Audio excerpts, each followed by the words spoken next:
Kumusta mga kasaliksik?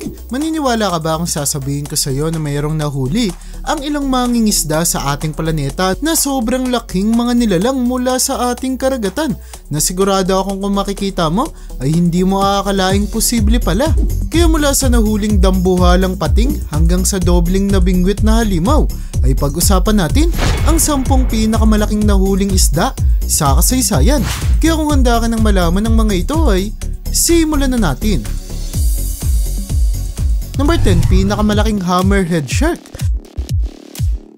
Hindi na bago sa ating kaalaman na mayroong mga taong nanguhuli ng mga nilalang sa ating karagatan upang mayroon silang may pagmalaki, kung saan isa na rito ay si Greg Norman, na isang kilalang professional golf player na nakahuli ng isang dambuhalang hammerhead shark na posibleng ang pinakamalaki na raw sa lahat.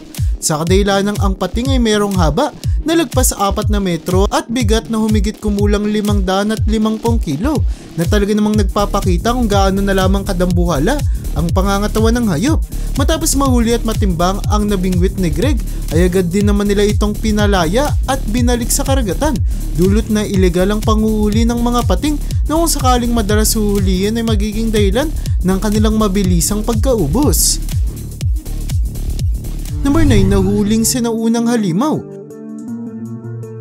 Maniniwala ka ba kung sasabihin ko sa iyo na mayroong isang uri ng nilalang sa ating planeta na tila ba pinaghalong isda at buwaya? Ito ay ang alligator gar na sinasabing isa sa pinakasinaunang hayop sa ating planeta. At ang pinakamalaki sa kanila ay nahuli na sa Mississippi, kung saan maniwala ka man o sa hindi, umabot ang laki nito sa 8 talampakan ng haba, na higit na mas malaki kaysa sa sukat ng mga tao, na nagpapakita lamang ng kanilang kapabilidad na kumain sa atin kung sakaling kanilang gustuhin.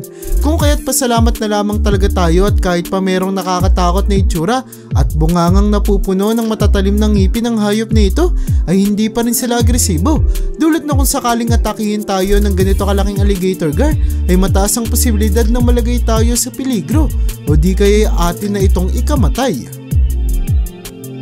Number 8, higanting isda. Ang isa sa pinapangarap ng lahat ng mangingisda sa kabuuan ng ating planeta ay ang makahuli sila ng isang dambuhalang isda na talaga namang ipagmamalaki nila sa kanilang buong buhay, na talaga namang nakamit ng isang grupo ng mangingisda sa bansang Australia, kung saan nakahuli sila ng isang dambuhalang marlin na umabot ang bigat sa halos 650 kilo, kung saan dahil sa higante nitong pangangatawan ay inabot raw ng 2 oras para lamang mabingwit ang isda, na nagpapakita lamang kung gaano ito kahirap hulihin at hatakin ng mga mangingisda. Sa kasamang palad ay namatay ang nahuling higanting marlin kahit na maraing pinagbabawal ang pagpatay rito ng mga eksperto, kung saan ayon sa grupang nakahuli ay dahil sa sobrang nakamamangharaw ang kanilang nabingwit ay inuwi na nila ito upang may pagmalaki sa ibang mga tao. Number 7, dambuhalang pusit.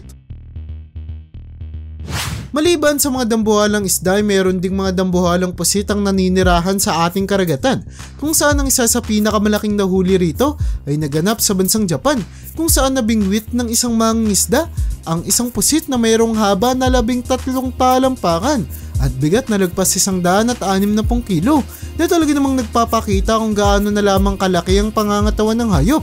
Sa kasamang palad ay hindi naging maingat ang pagkakahuli ng mangingisda sa pusit, sa kadahilanang dahil daw sa labis niyang pagkagulat sa hayop ay hindi niya sinasadyang maputol at matapyas ang ilan sa parte ng mga galamay nito na maaaring nakabawas sa haba ng hayop.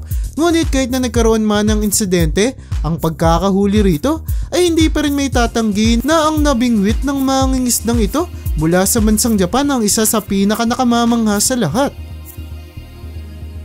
Number 6, pinakamalaking nahuling tuna. Sigurado akong pamilyar ka na sa uri ng isda na ito na kung tawagin ay tuna, dulot na isa sila sa pinakasikat na isdang ating kinakain at ginagawang putahe. Pero alam mo ba na ang madalas ulaming isda na ito ay maaaring umabot ang laki sa tila ba higante?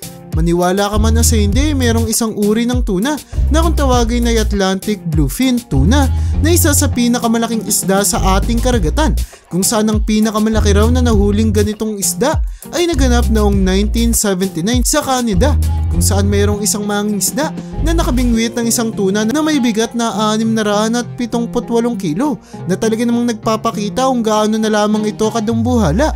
Kahit pa halos kalahating dekada na ang nakalilipas matapos ang nakamamanghang pagkakabingwit ng Atlantic Bluefin Tuna na ito sa Canada, ay wala pa rin nakakatalo o nakakapantay dito magpasa hanggang ngayon.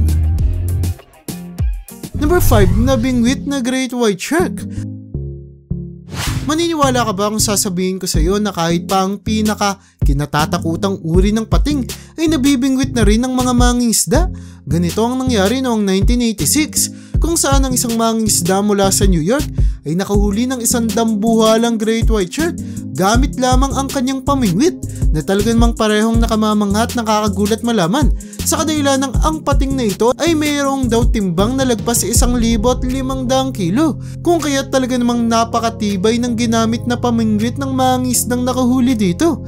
Agad pinagkaguluhan ng maraming mga tao ang bangkay ng pating matapos itong dalhin sa pangpang, kung saan ang nakahuli naman sa hayop ay agad sumikat sa lugar dahil sa kanyang katapangan sa paghuli ng isang dambuhala at talaga namang napakadelikadong Great White Shark.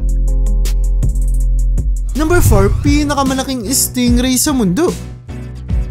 Maliban sa mga dambuhalang isda at pusit, ay may nahuli rin ng mga eksperto sa bansang Thailand na isang stingray na kilala sa pagiging pinakamalaki sa kanyang uri sa ating planeta, kung saan matapos itong sukatin ng mga eksperto ay napag-alaman na ang hayop ay mayroong haba na lagpas 4 na metro at lapad na lagpas 2 na talaga namang nagpapakita ng kanyang dambuhalang pangangatawan.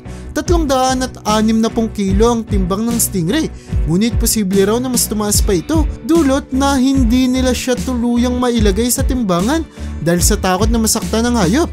Matapos pag-aralan ng mga eksperto ang dambuhalang stingray niya ito, ay agad din naman nila siyang pinakawalan at pinalaya sa karagatan. Number 3, higanteng flat na isda.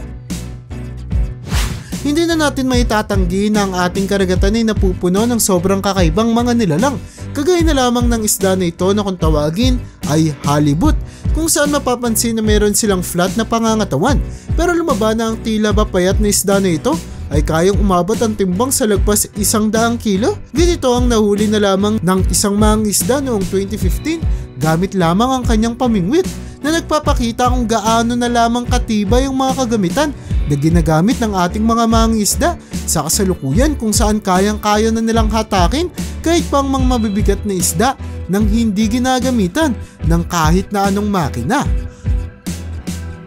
Number 2, dambuhalang halimaw. Alam mo ba na ang pinakamalaking uri ng isda na naninirahan sa tubig tabang ay ang mga sturgeon na mayroong dambuhalang sukat ng pangangatawan na nagiging dahilan para magmistula silang mga halimaw? Ang pinakamalaking sturgeon na nahuli ng mga mangingisda sa ating planeta ay nagmula sa bansang Canada, kung saan meron itong timbang na halos umabot sa 500 kilo at haba na lagpas 12 talampakan, na nagpapakita lamang kung gaano kalaki ang pangangatawan ng isda na ito. Dahil sa malaking pangangatawan ng sturgeon na nahuli ng mga mangingisda ay suspecha ng mga eksperto na umaabot na ang edad ng hayop sa lagpas 100 taon, na naging dahilan para makabilang ito sa pinakamatandang isda na nahuli gamit ang pamingwit sa kasaysayan ng ating planeta. Number 1, dalawang maswerteng huli.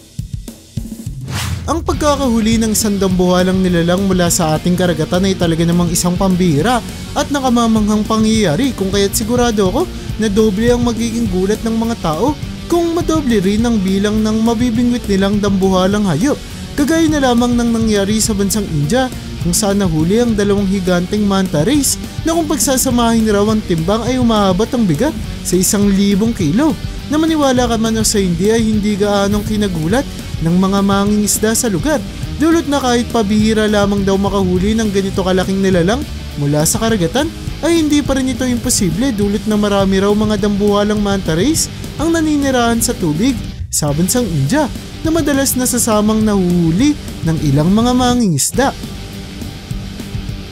At yan ang bumabaho para sa listahan natin sa video na ito.